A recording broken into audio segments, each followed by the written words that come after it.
Olga, Tatiana, Maria, and Anastasia Nikolaevna, the four daughters of Russia's last emperor and empress, continue to fascinate people around the world more than a century after their brutal killings in Ekaterinburg in 1918.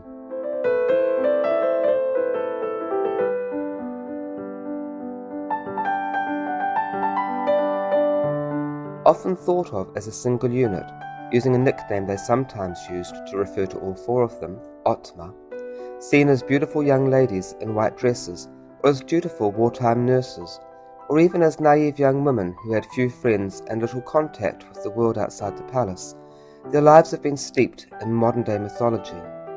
However, with the opening of the Russian state archives following the fall of the Soviet Union, the letters and diaries of the Grand Duchesses are now revealing interesting and fascinating details about their sadly short lives. Nicholas II and Alexandra Fedorovna's oldest child, Grand Duchess Olga Nikolaevna, was born on 3rd November 1895. While they may have hoped for a boy, they were more than thrilled to be parents and even took baby Olga with them the following year on their visit to England and France. Over the following few years, 3 more daughters were born: Tatiana on 29th of May 1897, Maria on 14th June 1899, and Anastasia on the 5th of June 1901.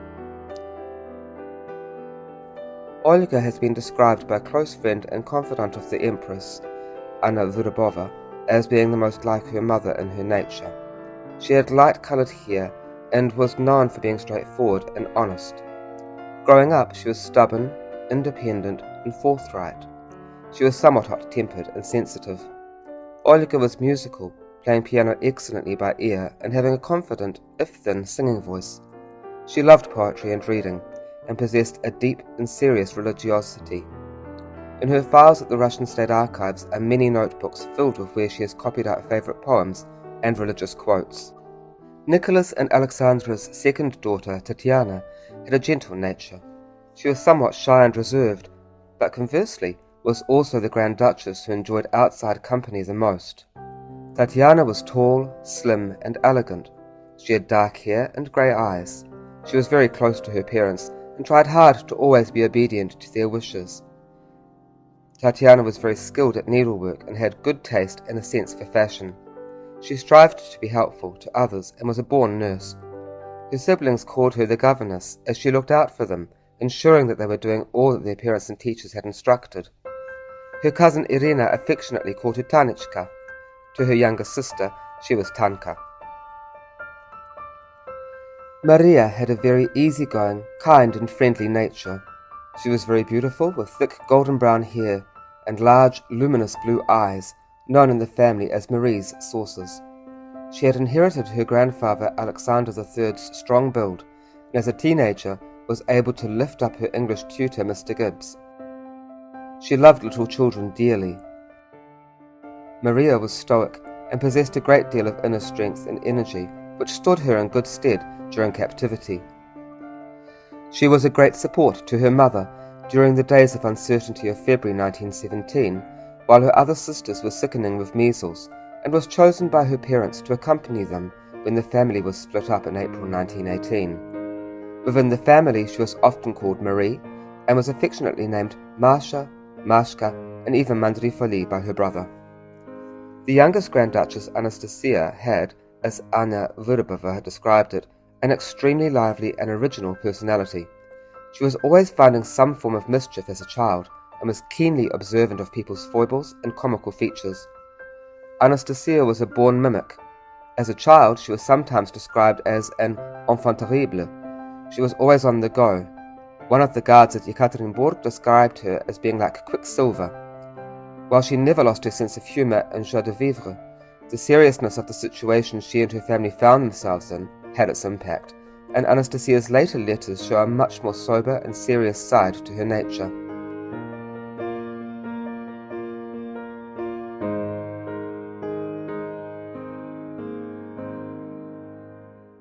Anastasia's childhood nicknames were Nastaska and Malinkaya, and then during the war she started calling herself Schwibzik, which was also the name of her Pomeranian dog.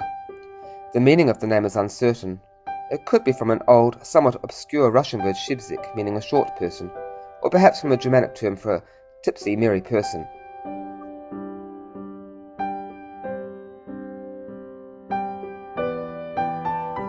Empress Alexandra was a very involved mother, as her own mother had been, breastfeeding her daughters, as well as using a wet nurse, and nursing them through childhood illnesses. In 1901, Olga became ill with typhoid. The Empress wrote to Margareta von Fabris, "Please do not expect any letters from me now, as Olga has come down with typhoid. Luckily, it is a mild form. I am with her as much as possible. She is in a single room, dozes much, drinks only a little milk. Rather bad-tempered today, as her sisters are of course strictly kept from her." Later on, Alexandra also nursed Anastasia through diphtheria. The Empress paid close attention to her daughter's education.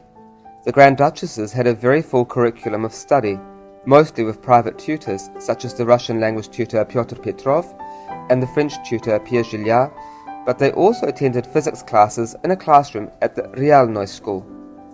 Lessons began at 9 and continued until 1 when there was a break for lunch. After lunch there was time for walks in the park and other activities before lessons resumed at 5 and continued until 7 or 8 in the evening, though on Saturdays lessons finished at lunchtime.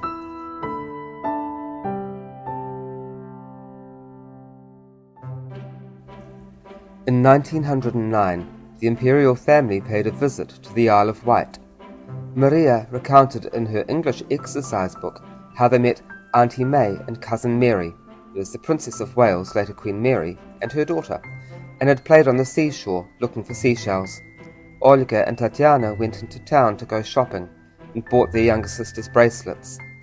The following year, owing to her failing health, doctors ordered the Empress to undergo treatment at Bad Nauheim in Germany. The doctors were also concerned over Tatiana's heart, and she was also prescribed treatment at the baths. The imperial family stayed at Friedberg Castle, which belonged to the Empress's brother, Grand Duke Ernst Ludwig of Hesse. Every morning after breakfast, the Grand Duchesses would go for a walk with their governess, Sophia Turcheva, especially enjoying going to shops and buying a variety of items. Anastasia, in particular, was delighted with the toy shops, where all kinds of things for dolls could be bought. In the afternoons, they enjoyed excursions in motor cars to various places of interest in the surrounding countryside. After the treatments at Bad Nauheim were finished, the family moved to Wolfsgarten before returning to Russia. In 1911, the family travelled to Kiev for the unveiling of a monument to Emperor Alexander II.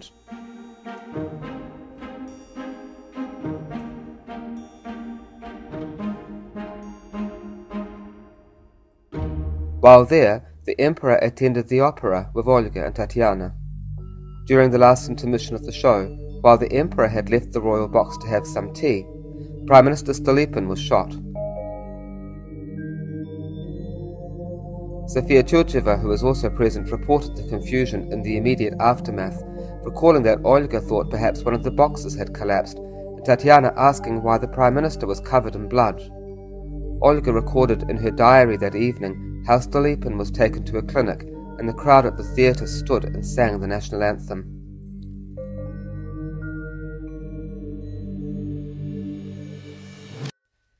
Every summer before World War I, the family would spend time at Peterhof on the Gulf of Finland and go for a cruise on the imperial yacht Standard around the Finnish skerries. The Standard held a special place in the hearts of the Grand Duchesses, and they always refer to it as the Der Standard in their letters and diaries.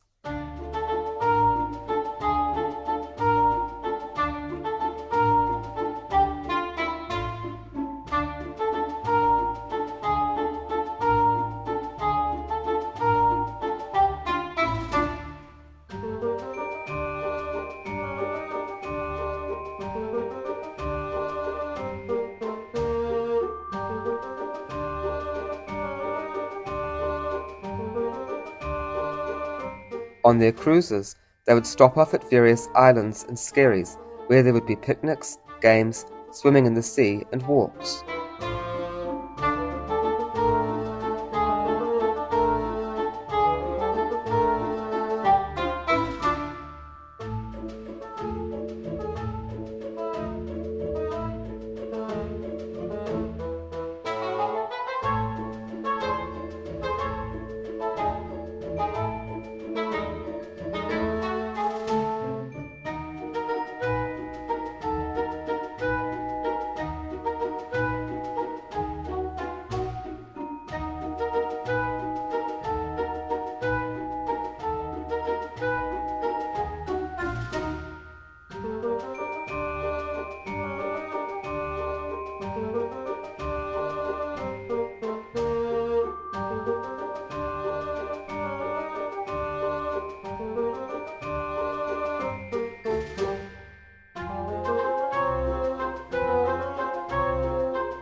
When younger, Alexandra Fyodorovna would join in on the walks and activities. But as her health deteriorated, she more and more often stayed on board ship, while her daughters took turns to stay with her.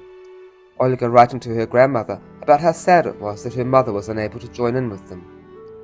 On board the ship, the Grand Duchesses would go roller skating and play card games, dice games, and puzzles in the evening. There was also the cinematograph, which they all looked forward to. All 4 Grand Duchesses loved summer and lying around in the sun. Olga wrote to her Russian tutor Pyotr Petrov in 1913, "It was 34 degrees in the sun. Well, isn't the weather tempting? We are all very tanned, which I am very happy about, and we are all healthy." This fondness for an outdoors life, lying in the sun and getting tanned, caused some controversy on the 1914 summer visit to Constanța, Romania, where the Grand Duchess's tanned skin was unfavourably commented upon by ladies at the Romanian court. The Grand Duchesses enjoyed a great rapport with the officers on board.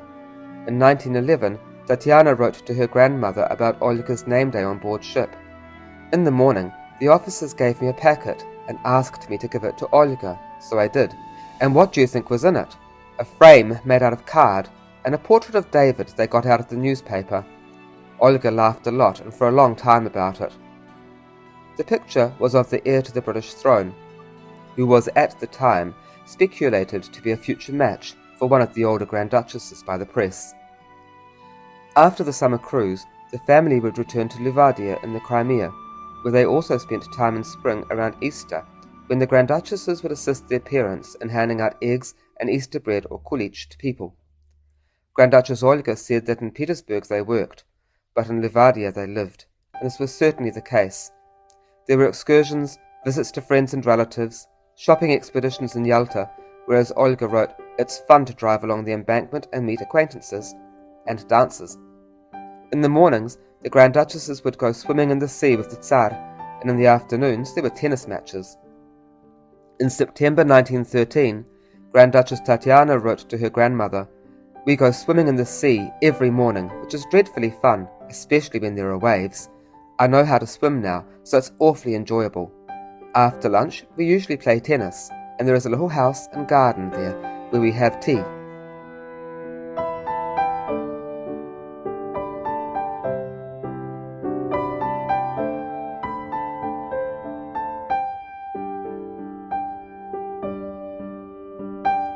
Livadia was also the place where the Grand Duchesses took part in the White Flower Day, a charity for tuberculosis patients, and also in the bazaars, where they would diligently make a range of things for sale.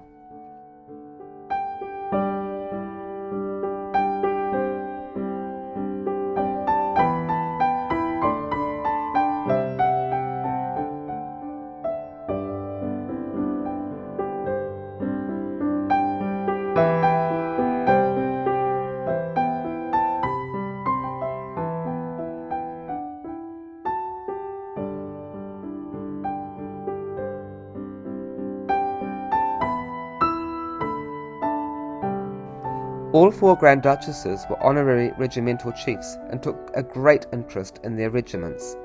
In 1912 and 1913, both Olga and Tatiana took part in the manoeuvres at Krasное Selo in late summer. Tatiana recorded in her 1913 diary, "In the morning at 10:30, Olga and I went by motor to the regimental parade in full-dress uniform. We were on horseback there. Uncle Nicolasha met us. I stayed by the side of the road where there was a crowd of people in the suite. Olga went with Uncle to her regiment.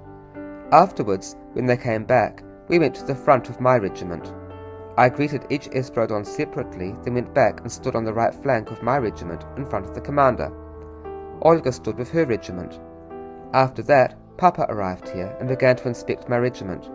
I followed him to Olga's regiment, and she went around with him, and I followed behind. After that, Papa went to the tent and stayed there. Olga, Uncle, and I went on farther. When my regiment started its ceremonial marches, I rode ahead of the regimental commander, behind General Oranovsky, who commanded our brigade, stood until the whole regiment had passed by. Olga did the same in front of her regiment." In spring 1913, the imperial family set out on a journey, visiting various places associated with the history of the Romanov dynasty as part of the tercentenary celebrations of Romanov rule, culminating in the imperial family visiting Moscow. Olga described the journey in a letter to her grandmother. "The trip was so awfully interesting. We saw so much that my head is all in a whirl.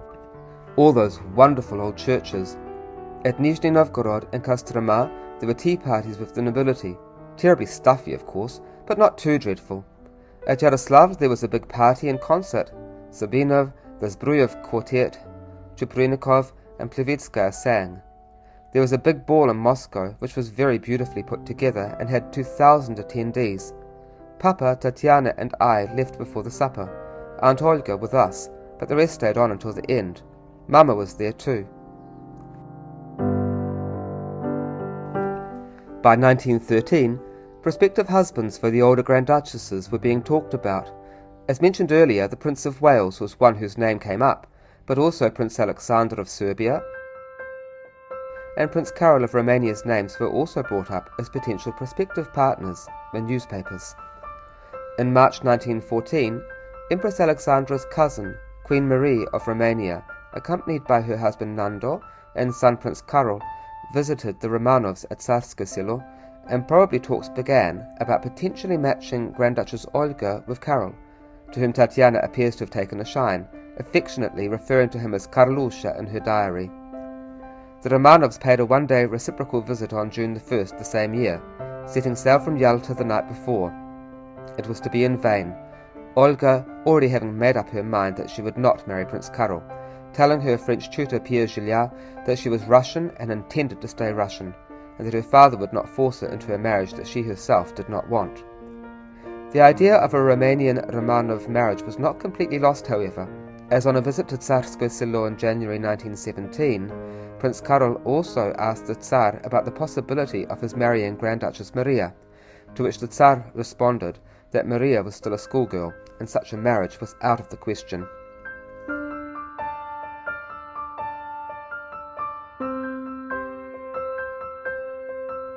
Following the return from Romania, the summer continued as usual for the Grand Duchesses. There was a cruise in the Gulf of Finland and a visit from their cousin George Battenberg with the British squadron. The Grand Duchesses enjoyed being shown over the ships and meeting the British naval officers. Tatiana described it in her diary. "We were assigned 4 young men, what they call midshipmen in their language, and what we call the ship's Garda Marines. They showed we 4 and Aunt Olga about and explained everything. They were very nice. Then we had luncheon with Admiral Beatty. The commanders of the other ships and his wife were there. After luncheon, everyone took photos. Then we went on their boat past the Queen Mary and the Princess Royal to the New Zealand, which is Georgie's ship.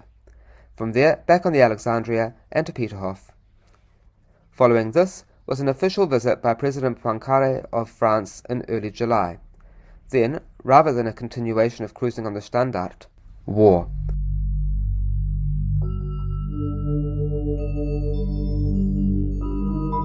On 19th of July 1914, Grand Duchess Olga recorded in her diary, "After the all-night vigil, we learnt that those pigs, the Germans, had declared war on us. Help us, O Lord."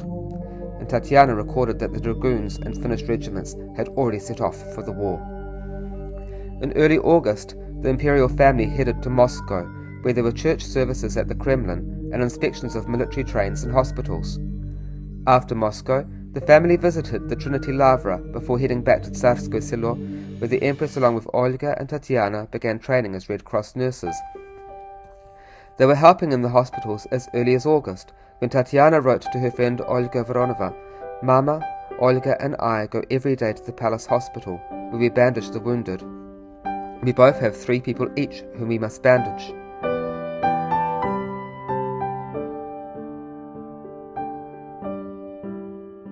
Before long, they were assisting at more serious operations. On September 3rd, Tatiana wrote to Grand Duchess Ksenia that they had assisted at the amputation of an index finger, saying, "It was not particularly appetizing, but we got through it safely." As time went on, Tatiana became a skillful nurse. At first, Olga and Tatiana looked after wounded soldiers, while the Empress and Anna Vyrubova looked after the wounded officers, but soon Olga and Tatiana also began nursing officers too. Tatiana took a special shine to one of the wounded officers, Dmitry Malama, who gave her a French bulldog in September 1914, which she named Ortipo. Tatiana doted on Ortipo, who slept on her bed, disturbing Olga in the same room with his snoring. The days soon took on a regular routine of visits to the Znamenia church, nursing, playing games with the recovering wounded officers, lessons, and then back to spend time with the officers in the evening. Maria and Anastasia, while too young to train as nurses, also spent a lot of their time visiting the wounded, cheering them up and playing games with them.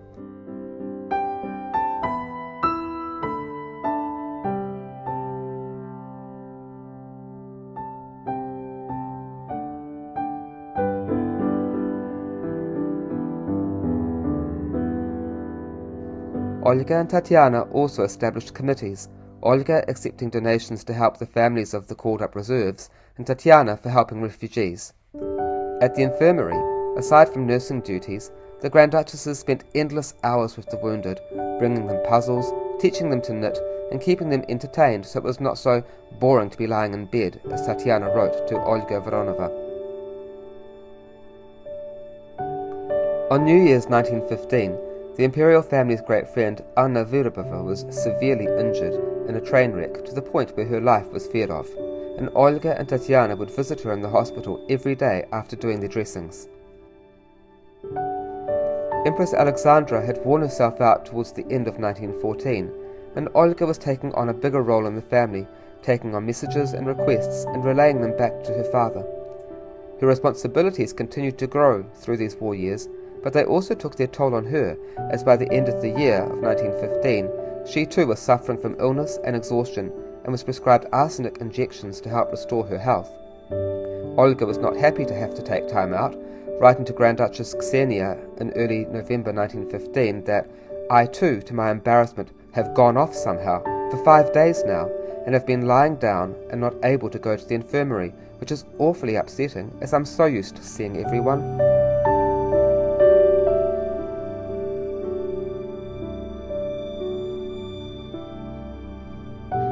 In May 1915, Anastasia was devastated when her little Pomeranian dog, Schwibzik, died from a brain inflammation.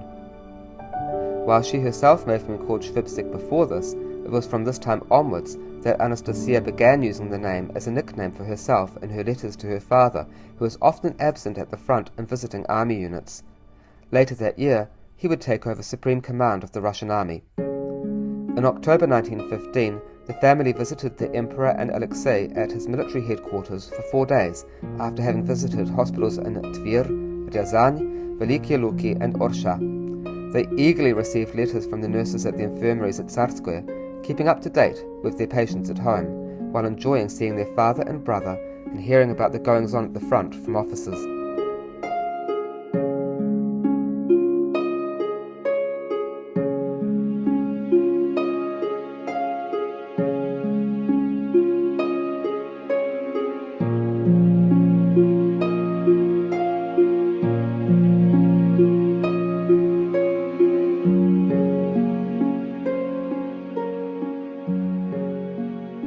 In April 1916, the Empress and the Grand Duchesses visited the English hospital in Petrograd.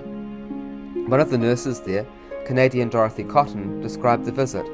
We had a visit from the Empress and 4 of the girls, Olga, Tatiana, one 15 and one with her hair down her back. She looked about 13, supposed to be the beauty of the family. The 2 oldest were dressed alike in grey, so simply but awfully smart. They are dears and went about so nicely and to talk to everyone. They gave each patient a little icon to wear around his neck, and in most cases put it on them themselves. In May, the Empress and her daughters travelled to Mogilev for the Emperor's birthday, and then the whole family travelled on to Crimea. It was to be their last visit as a family there. There were church services and visits to the sanatoriums and infirmaries.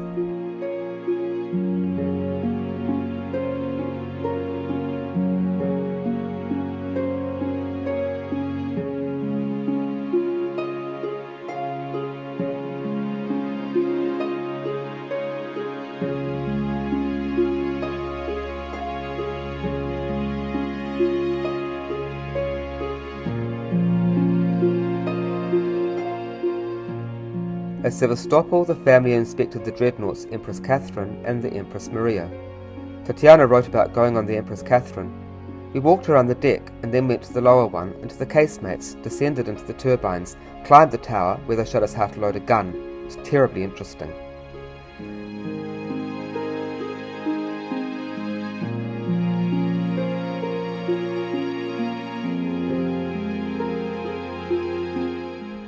The visit culminated with a deity of Pretoria.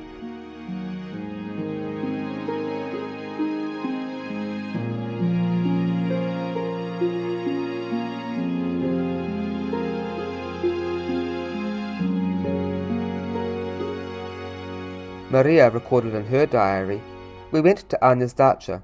Rita was there, had tea and ran about barefoot in the water.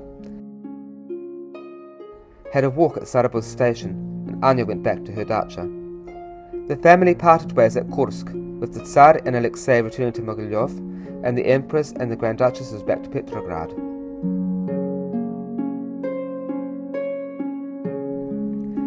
Through the year, there were several more trips to Mogilev to spend time with the Tsar and Alexei.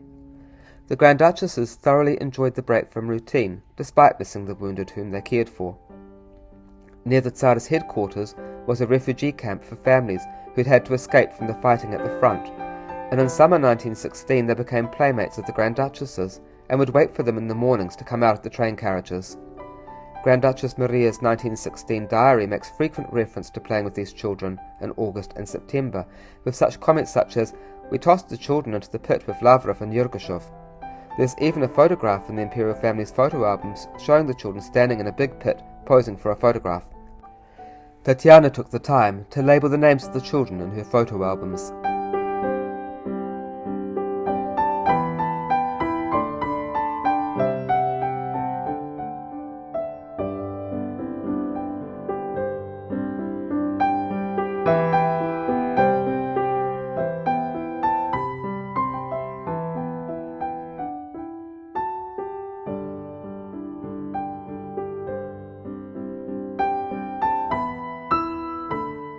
On 17 December 1916, Maria recorded in her diary about the disappearance of Grigory Rasputin.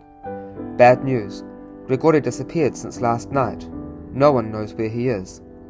The following day she recorded that there was still no news, but that Felix Yusupov and Dmitri were suspected of having something to do with his disappearance. On the 19th, they finally knew that he had been killed, and the family went to meet Nicholas and Alexei, who returned from Stavka. The Emperor, Empress, and all 4 Grand Duchesses attended his burial service on the 21st of December.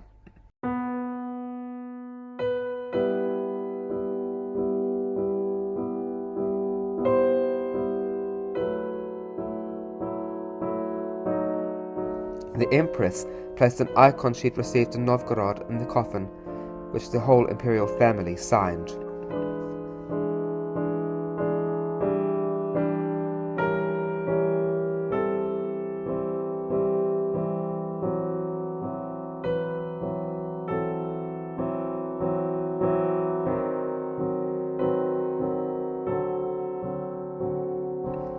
In January 1917, Anastasia received a new pet, which was to become her constant companion for the rest of her life.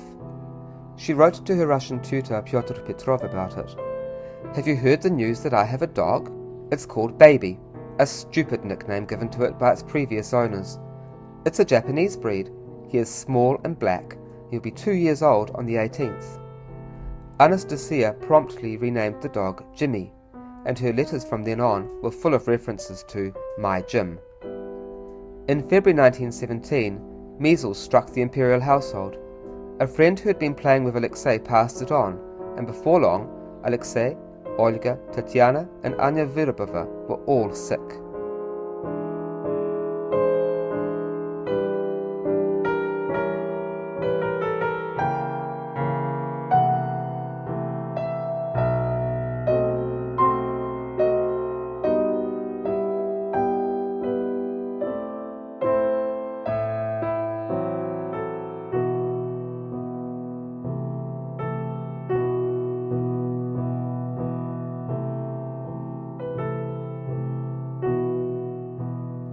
On the 25th of February, Anastasia wrote to her father, "It will be interesting to know when I will get sick, and who will get it first, Maria or me?" As it happened, Anastasia came down sick before Maria. Not long after this, Maria too succumbed to the measles. All 4 Grand Duchesses were very ill for a long time. Olga ended up with rheumatic fever, and they only began their convalescence well into March, in a world that had drastically changed over the course of their illness, with the abdication of their father and the arrest of the imperial family by the provisional government and restrictions on their movements.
For the Grand Duchesses, to not be able to go and visit their beloved wounded in the infirmaries was very hard to bear.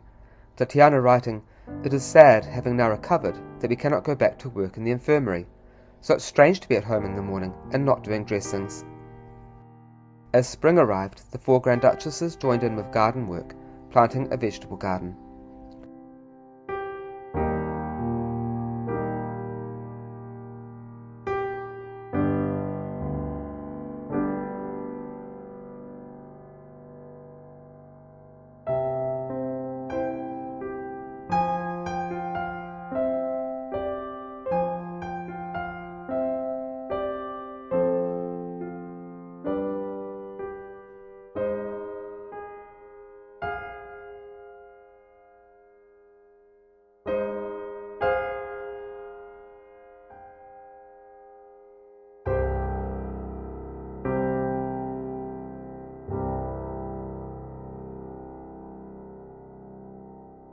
Nicholas would cut down the dead trees in the park, and the Grand Duchesses sometimes assisted in the chopping up of wood and stacking it.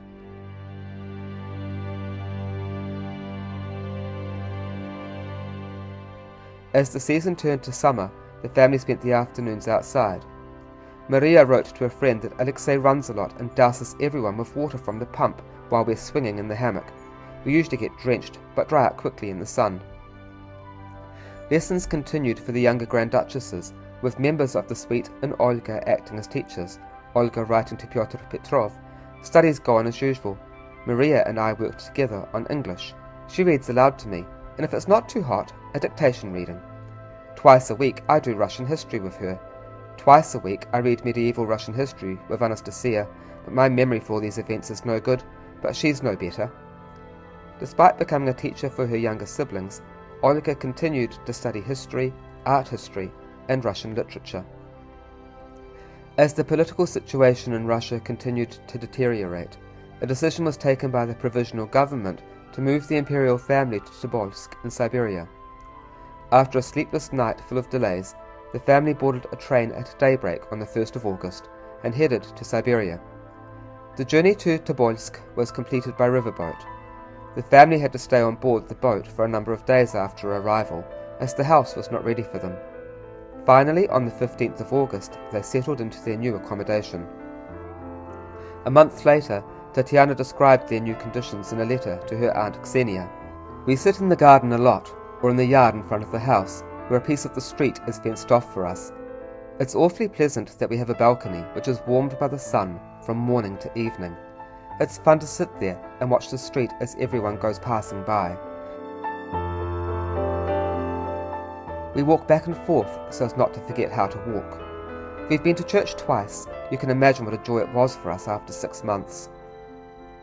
Over the winter, the Grand Duchesses, along with French tutor Pierre Gilliard, began putting on short plays to pass the time in the evenings. They continued to study, write letters, and eagerly await letters from friends and family, numbering them carefully, and noting that many letters were not getting through in both directions. On Christmas Eve, the family handed out homemade Christmas presents to the remaining staff and celebrated the vigil service at home with a church choir. Later still, the choir was not able to come regularly, and the Empress and Grand Duchesses took the place of the choir. The October Revolution slowly began to have its effect on life in Tobolsk, and some of the staff had to be let go as they could no longer be afforded. The Grand Duchess's letters continued to stay cheerful, describing their daily routine and recalling shared memories with their friends from happier times. Maria is recorded as having said that she'd be happy to stay on for good in Tobolsk, but it was not to be. In April 1918, Commissar Yakovlev arrived in Tobolsk with a directive to move the imperial family. Unfortunately, Alexei, having had a bad cold, had been coughing so badly he'd caused an internal hemorrhage and was unable to be moved. Empress Alexandra was in despair at having to choose whether to stay in Tobolsk with her suffering son or to accompany her husband to wherever the Commissar would take him. In the end, she chose to go with Nicholas, leaving Alexei in the care of Olga, Tatiana, and Anastasia.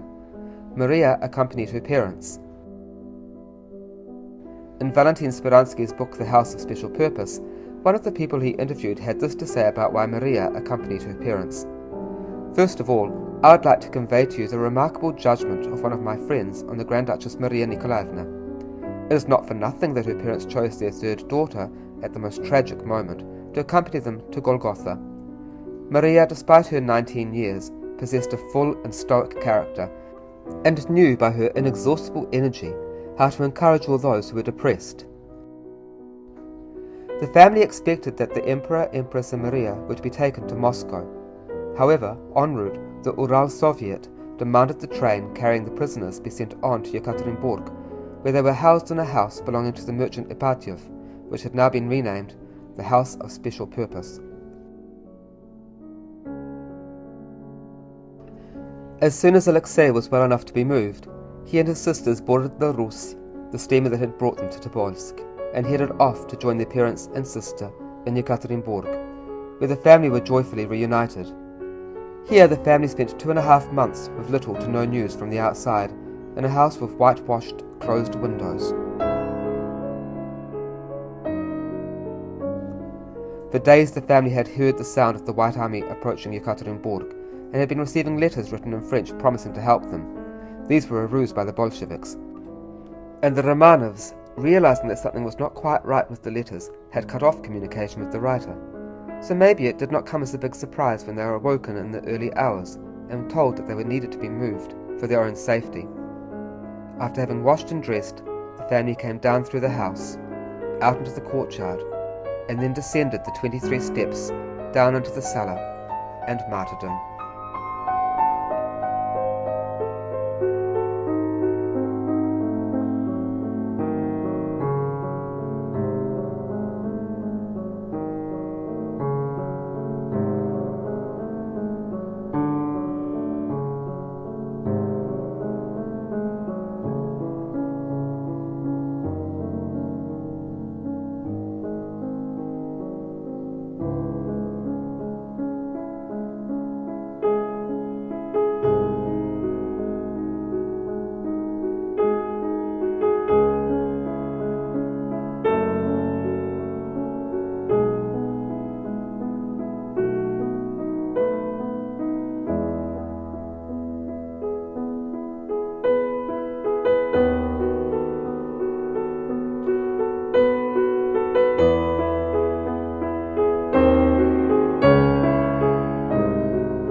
Order now your copy of the Romanov Royal Martyrs, What Silence Could Not Conceal, which is an impressive 512-page book, featuring nearly 200 black and white photographs, and a 56-page photo insert, of more than 80 high-quality colorized images, appearing here in print for the first time.